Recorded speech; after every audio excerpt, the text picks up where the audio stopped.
नमस्कार, जय हिंद दोस्तों। आज हम बात करेंगे अब हमारे भारत के वीर महान सपूत भगत सिंह के बारे में। भगत सिंह एक हमारे देश के ऐसे महान क्रांतिकारी थे जिन्होंने देश की स्वतंत्रता के लिए बीड़ा का दामन अपने हाथों में लिया था। तो बात कर लेते हैं भगत सिंह के बारे में। भगत सिंह का जन्म 27 सितंबर 1907 को लायलपुर जिले के बंगा में हुआ था, जो भी वर्तमान के पाकिस्तान में है। जलियांवाला बाग हत्याकांड की अमानवीय कृत्य को देखते हुए उन्होंने देश को स्वतंत्र कराने का फैसला किया। लाहौर अधिवेशन में उन्होंने बम फेंकने के कारण भगत सिंह को फांसी की सज़ा सुनाई गई। अंग्रेजी हुकूमत ने उन्हें फांसी की सज़ा सुनाई। क्या था कि कांग्रेस अधिवेशन में जब उन्होंने बम फेंका तो सुखदेव और राजगुरु तो वहाँ से भाग निकले, किंतु भगत सिंह वहाँ से भागने से मना कर दिया और उन्होंने अंग्रेजी हुकूमत के आगे आपको सरेंडर कर दिया। अंग्रेजी हुकूमत ने उन्हें लाहौर के सेंट्रल जेल में शिफ्ट किया और उन्हें फांसी की तय सीमा थी 24 मार्च 1931, किंतु उन्हें कुछ कारणों से या देश की आज़ादी की बढ़ती हुई गाथा को देखकर उन्हें फांसी के तय सीमा से 12 घंटे पूर्व ही फांसी देने का निर्णय लिया और 23 अक्टूबर 1931 को शाम 7 बजे उन्हें फांसी देने का आर्डर किया गया। 23 अक्टूबर 1907 को प्रकृति भी मानो ऐसा कहर बरपाया कि इतनी भयानक आंधी आई कि मानो प्रकृति भी कह रही हो कि इन अमर शहीदों को सलाम। भगत सिंह का जेल में रूम नंबर था 14 नंबर की कोठरी थी। सीना ताने एक सिंह की भांति भगत सिंह अपने रूम में खड़े थे। शाम को प्रकृति ने तो कहर बरपाया ही, धीरे धीरे सुबह हुई, मौसम साफ हुआ। जेल का वार्डन कैदियों से कहा, जेल के वार्डन का नाम था चरण सिंह। जेल के वार्डन का नाम चरण सिंह था। चरण सिंह ने जेल के कैदियों से कहा कि सभी लोग अपनी कोठरी में चले जाएं। कैदी सहम गए। उनके मन में चिंता होने लगी, क्यों आज हमको इतनी जल्दी हमें कोठरी में भेजा जा रहा है। किंतु वार्डन ने कहा, चरण सिंह ने कहा कि ऊपर से आदेश है, आप सभी लोग अपनी कोठरी में चले जाएं। किंतु जेल में एक नाई था। जेल के नाई का नाम था बरकत। वो बरकत अली कोठरी में बंद कैदियों के कानों में धीरे धीरे फुसफुसाता हुआ, बोलता हुआ, मानो उसकी आंखें कह रही हों कि आज भगत सिंह, राजगुरु और सुखदेव 3 महान सपूतों को फांसी की सज़ा दी जाएगी। सभी कैदी अचंभित हो गए और उसी समय पंजाब का एक कैदी था। उसने बरकत से कहा कि आपको जो भी मिले, भगत सिंह का पेन मिले, कापी मिले, कंघी मिले, चश्मा मिले, आप उसको उठा के लेके आओ। बरकत अली गया भगत सिंह की कोठरी नंबर 14 में। सिंह की भांति भगत सिंह मानो एक सीना ताने हुए इधर से उधर टहल रहे थे, किंतु बरकत उनके पेन कंघी जो कुछ भी पाया लाकर कैदियों में बांट दिया। भगत सिंह के वकील का नाम था प्राणनाथ मेहता।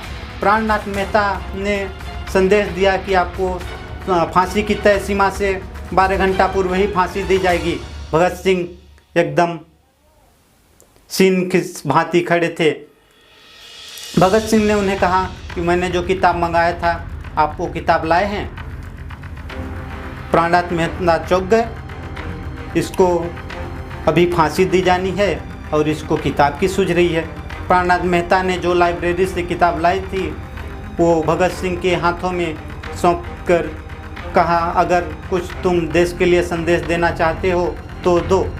भगत सिंह ने केवल 2 ही संदेश दिया, इंकलाब जिंदाबाद, साम्राज्यवाद मुर्दाबाद। इंकलाब जिंदाबाद, साम्राज्यवाद मुर्दाबाद। और इसके बाद वे 1 मिनट देरी किए, किताब पढ़ने में लीन हो गए। भगत सिंह एक ऐसे आदमी थे जो कि अपना समय बिल्कुल ही नष्ट नहीं करना चाहते थे। एक बार की बात है, जब भगत सिंह की माँ उनसे जेल में आई तो भगत सिंह ने अपनी माँ से कहा, माँ तुम मुझे वचन दो कि जिस दिन मुझे फांसी होगी उस दिन तुम मुझसे मिलने नहीं आओगी। माँ ने पूछा क्यों?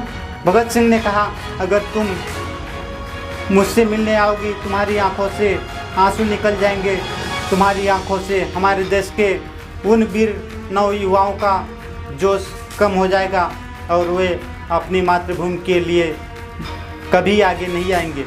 माँ की वचन माँ को वचन दिया, माँ ने भी वचन दिया, हाँ मैं नहीं आऊँगी। और भगत सिंह जब अपने रूम में किताब पढ़ रहे थे तो जेल में एक सफाई कर्मी था जिसका नाम था बेबे। बेबे जैसे ही भगत सिंह की कोठरी नंबर 14 में सफाई करने घुसा, फांसी के 12 घंटे पूर्व सुबह का समय था। भगत सिंह ने बेबे से कहा, बेबे तुम मेरी अंतिम इच्छा पूरी करोगे? बेबे ने कहा, हाँ जी बोलिए। क्योंकि बेबे को भी पता था कि इनको अब 12 घंटे बाद फांसी दे दी जाएगी। बेबे ने कहा, हाँ जी बोलिए। भगत सिंह ने कहा कि तुम मेरी माँ के हाथ का बना हुआ खाना क्या तुम मुझसे खिलाओगे? बेबे दौड़ता हुआ माँ के पास गया और खाना लेकर आया, किंतु अंग्रेजी सैनिकों ने उन्हें जेल के अंदर प्रवेश नहीं करने दिया और भगत सिंह की अंतिम इच्छा पूरी न हो सकी। इसका हमें बहुत ही दुख है। क्यों हमारे देश के ऐसे अभिन्न क्रांतिकारी का अंतिम इच्छा पूरी न कर पाना अंग्रेजी हुकूमत और उसके नियमों को भी ऐसा दर्शाता है कि मानो कैसा दुर्व्यवहार हमारे भारतीय मानव के साथ कर रही थी। जैसे ही जेल अधिकारी को पता चला कि फांसी की तय सीमा के 12 घंटे पूर्व ही भगत सिंह को फांसी दी जानी है, तो जेल अधिकारी ने भगत सिंह, राजगुरु और सुखदेव तीनों को संदेशा भिजवाया कि आपको फांसी शाम को 7 बजे फांसी दी जानी है, आप लोग स्नान ध्यान कर लें। भगत सिंह, राजगुरु और सुखदेव तीनों स्नान करने जाते समय उनका प्रसिद्ध देशभक्ति गीत या प्रसिद्ध श्लोक कह लें, तीनों अपने कभी वो दिन भी आएगा, जमी अपनी होगी और आसमां अपना होगा। भगत सिंह, राजगुरु और सुखदेव जब नहाकर तैयार हुए, उन्हें काला कपड़ा पहना दिया गया, तीनों फांसी के लिए तैयार हो गए। तो तीनों में से भगत सिंह, राजगुरु और सुखदेव में से पूछा गया कौन सबसे पहले जाएगा, तो सुखदेव आगे बढ़कर कहा मैं। इसके बाद सुखदेव आगे बढ़कर फांसी के फंदे को चूमा और इसके बाद राजगुरु और भगत सिंह तीनों ने फांसी के फंदे को चूमकर इंकलाब जिंदाबाद, साम्राज्यवाद मुर्दाबाद का इतना जोर से नारा लगाया कि लाहौर सेंट्रल जेल में सटे लाहौर कांग्रेस सचिव का घर था, वहां तक आवाज़ पहुंच गया। और इस आवाज़ को जेल में उपस्थित कैदियों ने इतना जोर से लगाया कि इंकलाब जिंदाबाद, साम्राज्यवाद मुर्दाबाद, और वहां का जल्लाद ने फाटक को बंद किया और तीनों अधिकारी मौत को गले लगा लिए। फांसी के फंदे के बाद अंग्रेजी हुकूमत ने उन्हें फिरोजपुर के सतलज नदी के किनारे ले जाया गया। गाड़ी में बोरियों में भरकर फिरोजपुर सतलज नदी के किनारे इतनी बेरहम अंग्रेजी हुकूमत ने उन्हें बोरियों में भरकर और सतलज नदी के किनारे ले जाया गया। वहाँ एक पंडित बुलाकर केरोसिन डालकर भारतीय रीति रिवाज से उनको आग लगाई गई। किंतु रात के अंधेरे के वक्त चमकती आग को देखकर हमारे भारत के देशवासियों ने उस तरफ दौड़े। उनको पता चल गया कि अंग्रेजी हुकूमत ने हमारे साथ कुछ दुर्व्यवहार किया है। जैसे ही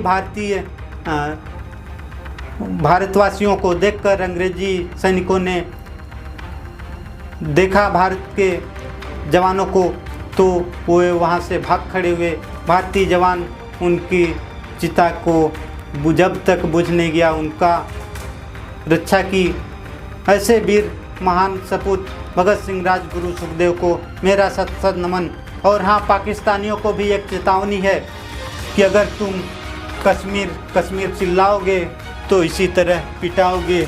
23 अक्टूबर 2020 की तरह जय हिंद, जय भारत।